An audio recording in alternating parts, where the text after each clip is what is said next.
Continue करते हैं chapter 7 coordinate geometry exercise 7.1। First question का ये लास्ट पार्ट है। क्वेश्चन नंबर 1 का लास्ट पार्ट मतलब थर्ड पार्ट है ये। इसमें भी आपको डिस्टेंस ही बताना है कि इन दोनों के बीच में कितना डिस्टेंस है। हिडन वैल्यूज़ है। बेटर ये है कि आप इसी के नीचे ही छोटा सा x1 y1 लिख लेना। एग्ज़ाम के अंदर अगर क्वेश्चन इस टाइप का आते हैं तो करना है ये, ठीक है, तो आइडिया हो जाता है। क्योंकि बहुत से स्टूडेंट गलती क्या करते हैं, सुन लीजिए ध्यान से, इसको x1 मान लेते हैं, इसको x2 मान लेते हैं, इसको y2 y1 y2। गलत। ये एक पॉइंट है, ये दूसरा पॉइंट है। हर एक पॉइंट के अंदर दो कोऑर्डिनेट्स हैं, एब्सिसा और ऑर्डिनेट। ये पहली वैल्यू x की, दूसरी वैल्यू y की। ये नहीं कि ये भी x है और ये भी x है, ऐसा नहीं होता, ठीक है। तो डिस्टेंस फार्मूला जो हमने लास्ट क्लास में पढ़ा था वो क्या था? वो था x2 माइनस x1 का whole square plus y2 minus y1 का होल स्क्वायर। ये था फार्मूला और ये रूट पूरे पे था। जल्दबाजी में रूट छोटा मत बना देना, मार्क्स कट जाएंगे आपके। x2 क्या है? -1, माइनस a, माइनस x1 क्या है? a प्लस माइनस b है, माइनस ये फॉर्मूले का माइनस है, और y1 क्या है? ये भी b है। पूरे पे लगा हुआ है रूट। बहुत से बच्चे गलती क्या करते हैं जल्दबाजी में, इस रूट को स्क्वायर से कैंसिल कर देते हैं। अरे भाई बीच में प्लस का साइन भी तो है, ये कहाँ जाएगा? ये क्या रूट सिर्फ इस पे लगा हुआ था? पूरे पे लगा हुआ है। और ये अलग भी नहीं हो सकता, दो पार्ट में भी नहीं हो सकता कि भाई इसको मैं अलग कर दूँ, इसको अलग कर दूँ। वो प्रॉपर्टी ही नहीं है अलग करने की। अब करना क्या है हमें? माइनस माइनस ये हो गया, माइनस का 2a उसका स्क्वायर प्लस माइनस 2b का स्क्वायर, रूट लगा हुआ है। माइनस का स्क्वायर प्लस 2 का स्क्वायर 4, a का a स्क्वायर, अगेन माइनस का स्क्वायर प्लस 2 का स्क्वायर 4, b का b स्क्वायर। अंदर ही अंदर रखकर आप क्या कर सकते हो? 4 कॉमन ले सकते हो, तो a square plus b square बचा, राइट। ये 4 और ये ब्रैकेट आपस में मल्टीप्लाई में है। जैसे मैंने आपको बोला कि हमारे पास कोई ऐसी प्रॉपर्टी नहीं है कि हम इसको अलग कर सकें।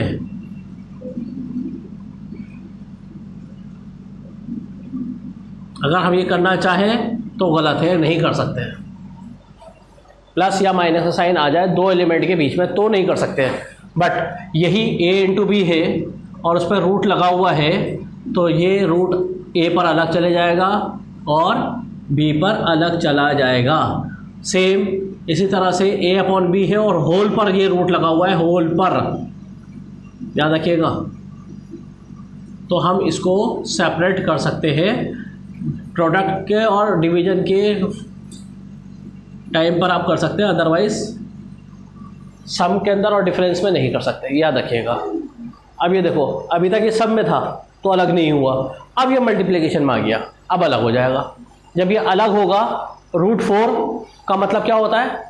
2, प्लस का 2 माइनस का 2, लेकिन हम डिस्टेंस सॉल्व कर रहे हैं तो प्लस का ही 2 लेंगे। और दूसरा एलिमेंट ये ब्रैकेट है, ये रूट के अंदर एज इट इज़ रह जाएगा, इससे ज़्यादा सॉल्व होगा नहीं। ये आपका आंसर है, ठीक है। तो इस तरह से ये डिस्टेंस निकालना है आप लोगों को। अब हम जो नया टॉपिक पढ़ने जा रहे हैं वो क्या है? पॉइंट, वो टॉपिक क्या है? Types of triangle. आपको 3 पॉइंट्स गिवन होंगे और आपसे कहा जाएगा कि चेक करिए कौन सा ट्राइंगल है। अब हर ट्राइंगल की प्रॉपर्टी आपको मालूम होनी चाहिए क्योंकि हम छोटी क्लास से पढ़ते हुए आ रहे हैं। फ़र्क ये है कि हम कोऑर्डिनेट ज्योमेट्री से पहली बार सॉल्व करना सीखेंगे, बट टाइप्स ऑफ ट्राइंगल तो हमें पता है ना क्या क्या होते हैं।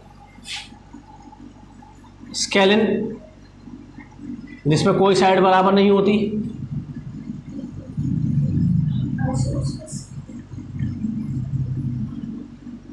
आइसोसेलेस,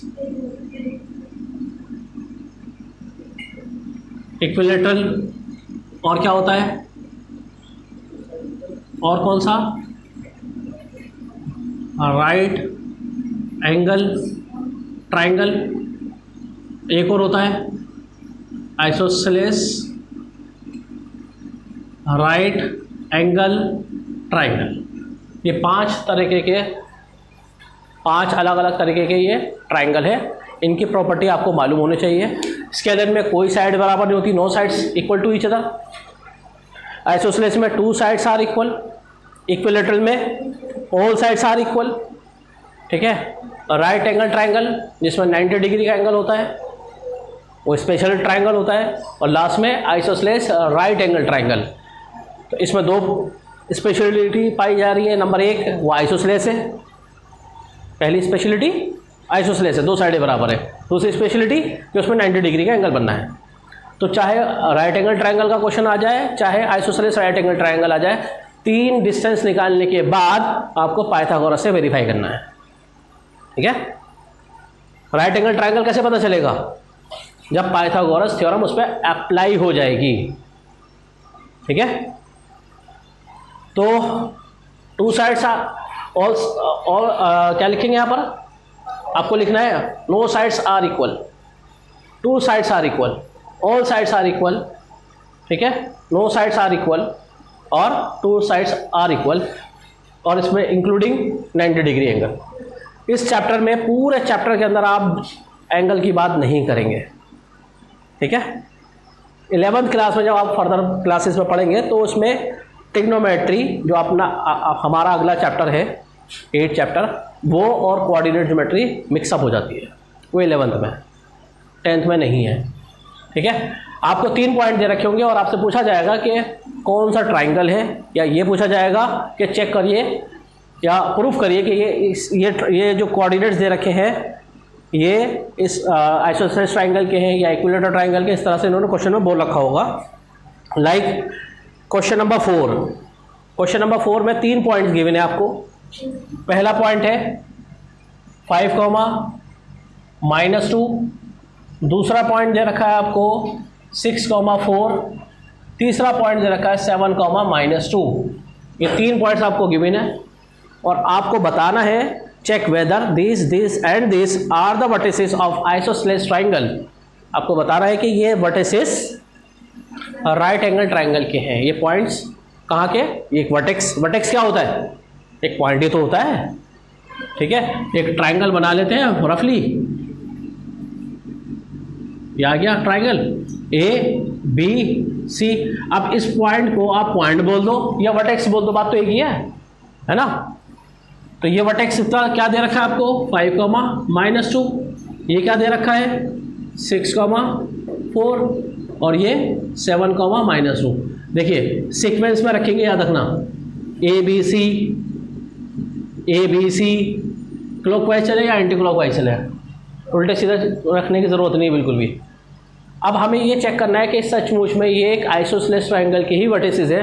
तो क्या मतलब है, हमें इसका डिस्टेंस निकाल कर देखना है इस फार्मूले से, इसी फार्मूले से ये डिस्टेंस निकाल कर देखना है, इसी फार्मूले से ये डिस्टेंस निकाल कर देखना है। उन 3 डिस्टेंस में से दो डिस्टेंस बिल्कुल सेम आने वाले हैं, क्योंकि क्वेश्चन में बोला है कि शो करिए, शो दैट, तो उसका मतलब आंसर आने वाला है, होगा। हमें तो दिखाना है कि ऐसा सचमुच में है, ठीक है। तो एक डिस्टेंस मैं निकाल रहा हूँ, बाकी 2 डिस्टेंस आप निकालेंगे। अब आप इसको इस तरह से भी लिख सकते हैं, देखिए डिस्टेंस ऑफ AB, ये भी लिख सकते हो, या AB लिख दो काफ़ी है, या सिर्फ D बना दो वो भी काफ़ी है।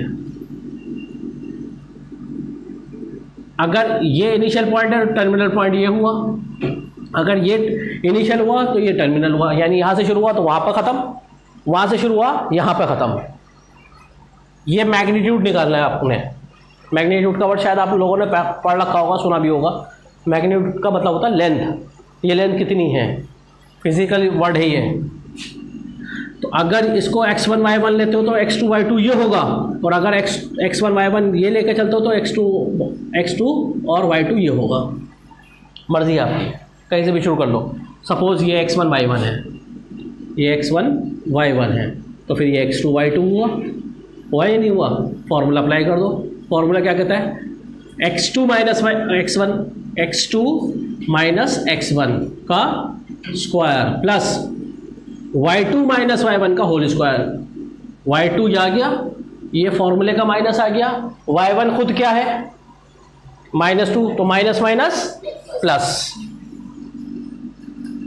बहुत से बच्चे अपनी अकलमंदी लगाते हैं इसमें, क्या अकलमंदी अप्लाई करते हैं, a माइनस बी का होल स्क्वायर खोल देंगे, a प्लस बी का होल स्क्वायर खोल देंगे। अबे भाई ये प्लस माइनस हो रहे हैं, रियल नंबर है, माइनस करके स्क्वायर खोलो ना, और प्लस करके स्क्वायर खोलो।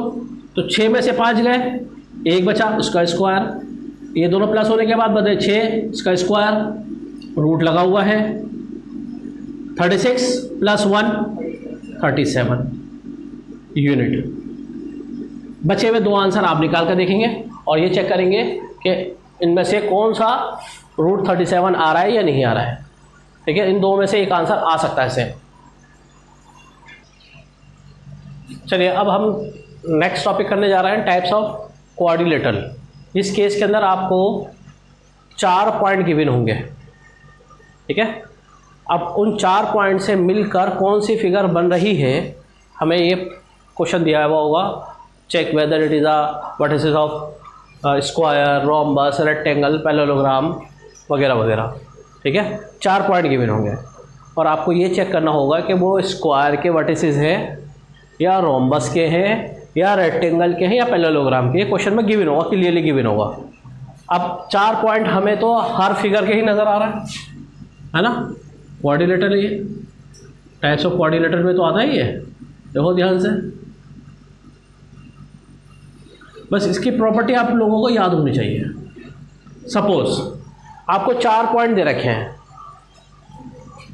इसका एग्जांपल ले लेता हूं मैं आपके सामने।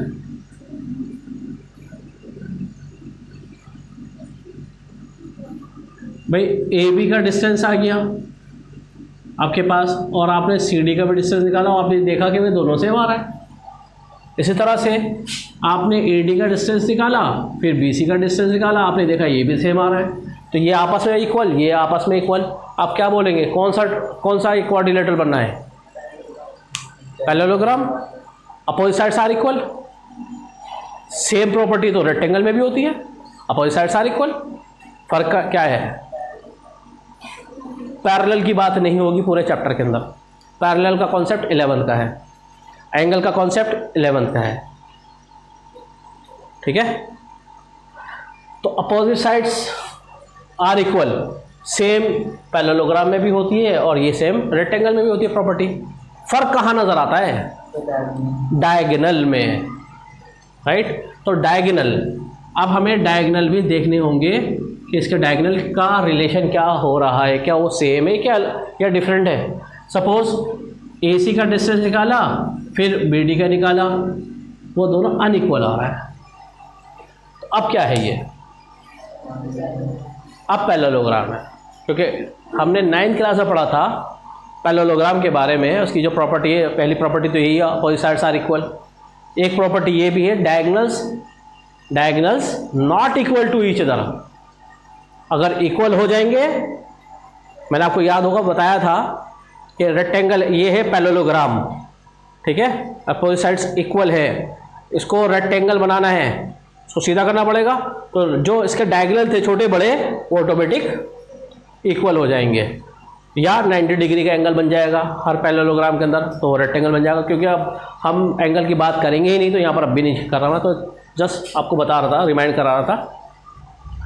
तो डायगोनल जब बराबर होंगे अपोजिट साइड्स के साथ साथ वो भी बराबर होंगे तो रेक्टेंगल, अदरवाइज वो पैरेललोग्राम है। ठीक है, सपोज 4 वर्टिसेस दे रखी थी, आपने सॉल्व करा, चारों का आंसर सेम आया, क्या लिखोगे, स्क्वायर। रोम्बस की भी तो चारों साइडें बराबर होती है ना। फिर डायगोनल भी हमें चेक करने होंगे, डायगोनल छोटे बड़े आ रहा है कि सेम आ रहा है। अगर डिफरेंट आ रहा है तो रोम्बस है, वो भी सेम आ रहा है तो फिर वो स्क्वायर है। तो ये डिफरेंस है। तो 4 वर्टिसेस वाले क्वेश्चंस के अंदर आपको 6 डिस्टेंस निकालने होंगे हमेशा, राइट।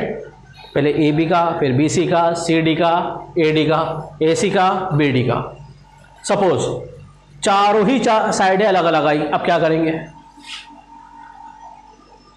ये भी तो हो सकता है भाई, ये साइड निकाली कुछ अलग, ये निकाली ये कुछ अलग, ये निकाली ये कुछ अलग, ये निकालिए, ये कुछ अलग। क्वाड्रिलेटरल की डेफिनेशन क्या होती है? क्या होती है definition? 4 sided unshaped figure. Unshaped का मतलब अनइक्वल साइड्स। तो क्या हम जब हमारे पास ये चारों साइडें आ जाएंगी, मान लीजिए ये 2 आ गई, ये 3 आ गई, ये 7 आ गई, ये 5 आ गई, सारे डिफरेंट है, अब हमें डायगोनल निकालने की ज़रूरत नहीं है। क्यों? क्योंकि उसमें कोई स्पेशलिटी पाई ही नहीं जा रही। स्पेशलिटी क्या क्या होती है? या तो रोम्बस हो, स्क्वायर हो, पैरेललोग्राम हो या रेक्टेंगल हो, ये स्पेशलिटी, अदरवाइज नहीं है। अगर चारों साइडें डिफरेंट डिफरेंट आई तो अब डायगोनल निकालने की ज़रूरत नहीं है। आपको एक स्टेटमेंट लिखना होगा, नो क्वाड्रिलेटरल। क्या लिखना होगा? क्वेश्चन नंबर 6 देखिए अब जल्दी से।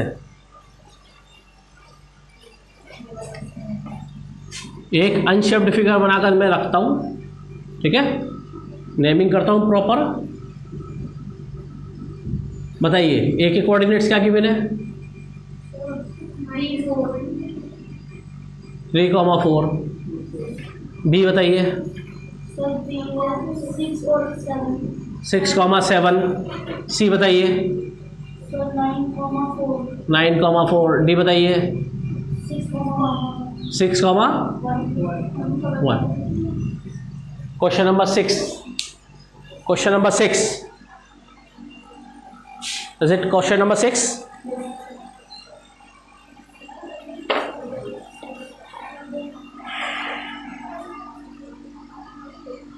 ये कौन सा क्वाड्रिलेटर, कौन से पॉइंट बोल दिया आपने?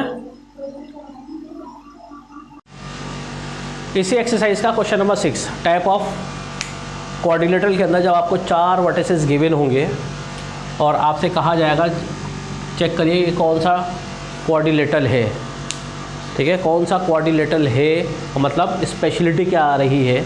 वो जैसे मैंने अभी आप लोगों को बताया कि वो पैरेललोग्राम भी बन सकता है, रेक्टेंगल भी हो सकता है, वो रोम्बस भी हो सकता है, वो स्क्वायर भी हो सकता है, ठीक है। अनलेस अनटिल आपको डायगोनल निकाल के ही देखना पड़ेगा। बट अगर ये चारों साइड ही स्टार्टिंग से ही डिफरेंट डिफरेंट आई तो डायगोनल निकालने की ज़रूरत नहीं है। फिर 4 डिस्टेंस निकाल कर फाइनल डिसीजन लिख देना, this is not a quadrilateral, ठीक है। अब क्वेश्चन नंबर 6 के अंदर क्या दे रखा है आपको? फर्स्ट पार्ट के अंदर, फर्स्ट पार्ट में ये 4 वर्टिसेस गिवन है और आपसे फिर वही कहा जा रहा है कि क्वाड्रिलेटरल बताइए कौन सा क्वाड्रिलेटरल है। तो आप क्या कौन सा डिस्टेंस निकालने वाले हैं? फिगर देखिए, ए बी का डिस्टेंस निकालेंगे, फिर बी सी का डिस्टेंस निकालेंगे, सी डी का निकालेंगे, ए डी का निकालेंगे। अगर स्पेशलिटी पाई जाए, स्पेशलिटी क्या? चारों साइडें बराबर हो जाए, चारों डिस्टेंस सेम आ जाए, दो डिस्टेंस सेम आ जाए, ये स्पेशलिटी है। अगर ये आए तो डायगोनल चेक करने हैं। अगर ये चारों के चारों डिफरेंट आए, क्वेश्चन वहीं पे ख़त्म, राइट। Do it yourself. चलिए नेक्स्ट टॉपिक है, डिस्टेंस फार्मूले पर ही बेस्ड है, वो है कोलिनियर। अगेन आपको 3 पॉइंट्स गिवन होंगे, ठीक है। आपसे ये कहा जाएगा check whether this points are collinear और नॉन कोलिनियर पॉइंट्स। तो पहले तो हम लोगों को ये पता होना चाहिए कोलिनियर पॉइंट होते क्या हैं। जोया बताइए कोलिनियर की definition. Sana? Yes, those point which lies on the line, वो पॉइंट जो लाइन पर लाई करते हैं, या ये भी बोल सकते हो वो पॉइंट जिससे स्ट्रेट लाइन बनती हो, वो कोलिनियर पॉइंट होते हैं, ठीक है। एक पॉइंट इधर है, एक पॉइंट इधर है और एक पॉइंट इधर है, क्या स्ट्रेट लाइन बन सकती है? अगर ये स्ट्रेट जा रही है तो ये जा रही है तो ये नहीं आ रही, मतलब बिल्कुल स्ट्रेट तीनों पॉइंट होने चाहिए। ये नॉन कोलिनियर पॉइंट्स हैं, ये कोलिनियर पॉइंट्स हैं। कोलिनियर पॉइंट्स इस साल आप 2 तरीके से सीखेंगे, वैसे तो एक डिलीट हो गया है, फिर भी मैं बताऊंगा आप लोगों को। और 11th में अगर आपने मैथ्स लिया तो उसमें एक तरीका वो है। तो एक तो होता है डिस्टेंस फार्मूले के थ्रू, जो आप पढ़ रहे हैं इस वक्त, कि आप ए बी का डिस्टेंस निकालेंगे भाई कि ये कितनी बड़ी है प्लस ये कितनी बड़ी है, इन दोनों को प्लस करने पर किसके बराबर आना चाहिए? ए सी के, है ना। तो ए सी का डिस्टेंस मालूम होना चाहिए आपको, और आपको ए बी का डिस्टेंस निकल गया, आपको मिल गया, आपको बी सी का डिस्टेंस मिल गया, दोनों प्लस कर दिया और वो डिस्टेंस प्लस करने पर ए सी के बराबर आ गया, तो इसका मतलब क्या होगा, एक स्ट्रेट लाइन है, ठीक है ना। एक तो है डिस्टेंस फार्मूले के थ्रू और यही एक एरिया के फार्मूले के थ्रू करेंगे हम लास्ट एक्सरसाइज में, बट वो रिलेट हो गया, लेकिन मैं फिर भी बताऊँगा आपको। और एक 11th क्लास के अंदर है सेम कॉलिनियर का, जिसमें इक्वेशन के थ्रू सॉल्व करा जाएगा, ठीक है। बट अभी हम डिस्टेंस फार्मूला करते आ रहे हैं।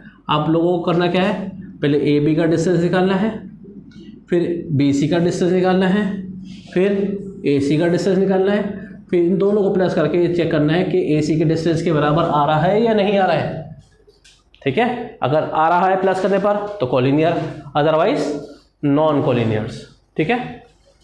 Do it yourself. हाँ जी, अब देखिए आपने ए बी का डिस्टेंस निकाला, वो निकल कर आया होगा √5। फिर आपने बी सी का डिस्टेंस निकाला होगा, उसका आंसर आया होगा √212। और फिर ए सी का आंसर निकाला होगा, उसकी वैल्यू निकल कर आई होगी √265। क्या ये दोनों रूट्स प्लस हो सकते हैं? नहीं हो सकते, ठीक है। सेम रूट होते हैं, सेम एलिमेंट हो, सेम नंबर हो रूट के अंदर तो प्लस माइनस होते हैं, अदरवाइज नहीं होता है। तो इसका मतलब क्या हुआ, इन दोनों को प्लस करने पर ये नहीं आ रहा है, तो ये नॉट इक्वल है। तो क्या लिखेंगे, this points are not collinear. और दूसरा वर्ड क्या यूज़ कर सकते हैं, these points are non collinear points, ठीक है।